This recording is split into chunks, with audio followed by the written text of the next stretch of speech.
Hey guys, welcome back to my channel and to another video. My name is Priscilla. Thank you so much for being here. For today's video, I do want to give a disclaimer, somewhat of a trigger warning, because anytime that I talk about this subject, I do find people that come out of the woodworks and find themselves needing to explain, needing to prove, needing to argue. And I do want to say that whenever we are secure in who we are, in our actions, and our beliefs, we are not going to feel the need to prove ourselves to anyone. So triggers really lead us back to the core beliefs that are present about ourselves. So if you are feeling triggered, then really take the time to look at yourself and really ask yourself what it is that you believe to be true about yourself. So with that being said, what we're going to talk about is pick me energy. And there's so much talk on social media about this, like being a pick-me girl, being a pick-me-sha, being a girl that just wants to be chosen.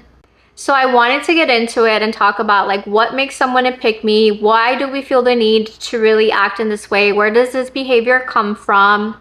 So I made a video on TikTok where I said that a lover girl is ultimately a pick-me girl.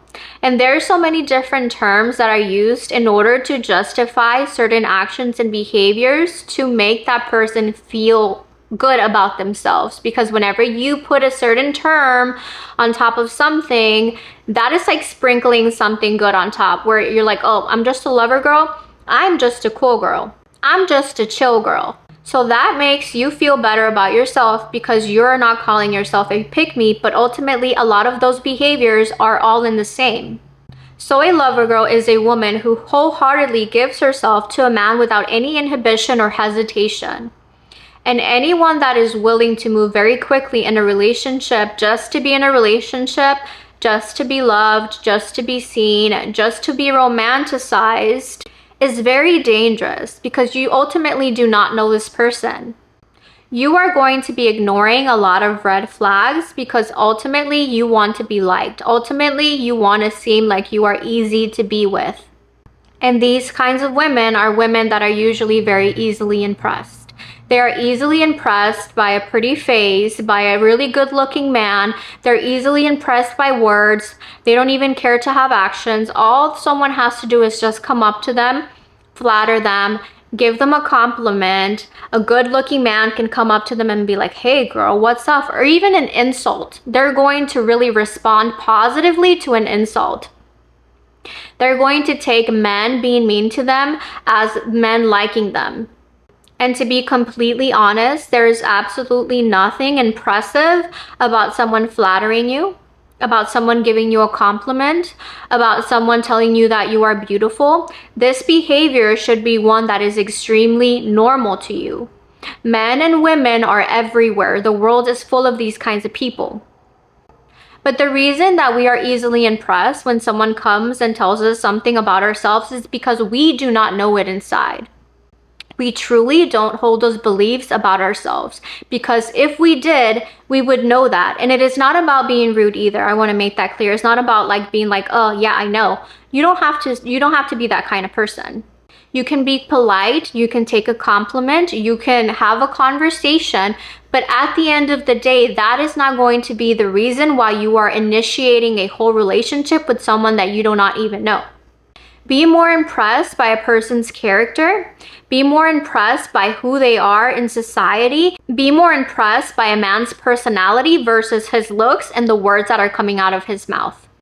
And usually this behavior is rooted in a lack of self-awareness. These people are not aware of themselves. These people have not done the inner work.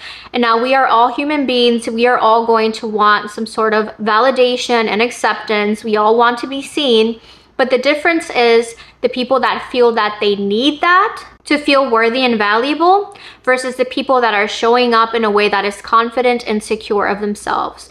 For instance, if I am posting something on social media because I feel accomplished, because I feel good about myself, it's not going to matter to me if I get 10 likes versus getting 10,000 likes, because that is not going to change the way that I feel about myself. So if you are feeling the need to constantly highlight certain aspects of yourselves in order to be noticed, in order to be liked, then that is pick-me energy. If you feel like you need to post pictures of yourself doing certain things in order to be noticed, in order to be liked, that is because you need that external validation. You know, posting pictures constantly saying, I don't need to wear makeup. This is me. I'm a natural beauty. I'm a natural beauty. I don't need makeup. Look at me. You want people to come and tell you that you are different. Or telling people like, I just love to cook. Anytime that I have a man, anytime that I'm in a relationship, I know how to treat a man. I love to cater to him. I love to cook for him. He doesn't have to do anything. Every single day I'm going to be cooking. The need to say these kinds of things about yourself is really pick me, because you want someone to acknowledge what you can do for them in order to feel like you are valuable. And that is the big difference whenever we are basing our self-worth and value on what we can do for others versus about how we truly feel about ourselves. Because whenever you truly know who you are not going to be shaken by the opinions of other people. You're not going to be bothered by who is in your life and who isn't. You are going to be very comfortable being alone. You're going to feel secure. You are going to feel loved. You're going to romanticize your life even if there is absolutely no one around you. And you're not going to feel the need to prove, to explain, to announce. And whenever you do that, it's going to be coming from a place of security and confidence within yourself. Not because you want people to notice you, not because you want people to acknowledge you. So pick me energy is not just about being in a relationship and being picked by a man or even being picked by a woman. It really trickles into all areas of life, you know, needing to prove your accomplishments, needing to prove things that you can do, needing to prove certain qualities about yourself. There is this huge need to be seen. There is this huge need to be recognized. And this is only going to lead you to a place of being used, of being discarded, because people only like this kind of behavior for as long as it benefits them. As soon as they find something else, as soon as they're done with it, as soon as they get bored of it, they're gonna be gone. And a pick-me is always going to be running herself dry because she's just going to be giving and giving and giving. She's going to be people-pleasing. She's going to be doing and going the extra mile because she wants to be that girl. And it is not until she gets tired of feeling incomplete and feeling like she's not worthy that she's going to start to look within. And that is when the true transformation happens. Whenever the inner work starts to be done, whenever you start looking at these patterns, you get to the root cause of why this is happening. And many times this is because we were not seen, we were not acknowledged, we were not recognized, or even given the emotional nourishment in childhood to thrive as children. So we spend all of our childhood doing little things for our parents to notice us. Many times our parents never came to our school activities, school events, never did anything extra to show us that we are valuable, that we are worthy. Many times our parents did not pour into us. So because of that, we never really knew who we were. And we didn't have a sense of self. So we grow up looking for that sense of self in other people. And that leads to very painful cycles of completely giving your all to someone that is not reciprocating. Because that kind of energy is not attractive. That kind of energy is only going to be attractive to people that are here to use you and manipulate you. And there's a lot of people that can benefit from them, but at the end of the day, that is only going to be something that is temporary. Because it's not rooted in something that is real. Whenever you cultivate something from within, there is no one outside of you that can take that away from you. There is no one outside of you that can change the way you feel about yourself. So next time you're feeling the need to prove, to respond, to explain, to highlight certain aspects of yourself, ask yourself why it is that you are doing it. Ask yourself where this is coming from. Is this coming from a place of security within myself and confidence within myself? Or am I wanting to be acknowledged? Am I needing that external validation? Do I want to be chosen? Do I want to be picked? We need to become more aware of our actions and really look at why we are doing things and not just navigate the world completely unconscious and on autopilot. You need to be the conscious creator of your life. Because if you are not, there's going to be other people that come into your life and tell you who you are. They're going to tell you what you deserve. They're going to be telling you what kind of life you need to live. And this is your life. Other people are not responsible for your happiness. That is something that is cultivated from within.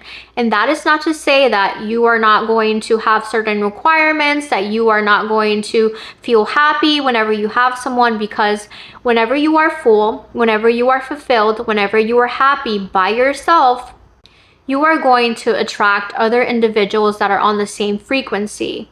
And this is something healthy, because you want another person to be able to pour into you just as much as you are pouring into them, versus feeling like you are only going to be happy if you are in this relationship, versus feeling like you cannot be happy alone, versus feeling like you need another person to fulfill you. We need to stop putting this responsibility on other people. Being a cool girl, being a pick-me, being a chill girl is not going to serve you, because ultimately these behaviors are rooted in not having any standards, not having any boundaries. You're going to be settling for minimal to no efforts. You're going to be settling for breadcrumbs, which is only going to benefit that other person. Whenever someone is showing up in our life and they are telling us, well, yeah, this is the kind of woman that I like, and I like my woman to do this and do that, you're going to be so quick to be okay with it. Even with men that are like, oh yeah, I really don't want a relationship, you're still going to sleep with them because you just want to feel that connection. And ultimately, you're the one that's going to get hurt in the end, because people are always going to tell you up front what they want from you. But whenever we are moving so quickly, we're not going to be taking the time to truly get to know them, to truly vet them, to truly understand who they are. Which is why it's so important not to be sexually intimate with people before you are in a committed relationship. And I know some people feel like, oh, I cannot do that, I cannot do that. You're going to have to be very disciplined with your life if you want to have a different outcome, if you want to live a different life, period, point blank. So if you cannot be committed to yourself, if you cannot be dedicated to yourself, how do you expect someone else to do that for you? How do you expect for someone to show up for you if you cannot even show up for yourself? It takes time to truly get to know people. I have friends that I've known for years and I'm still learning new things about them.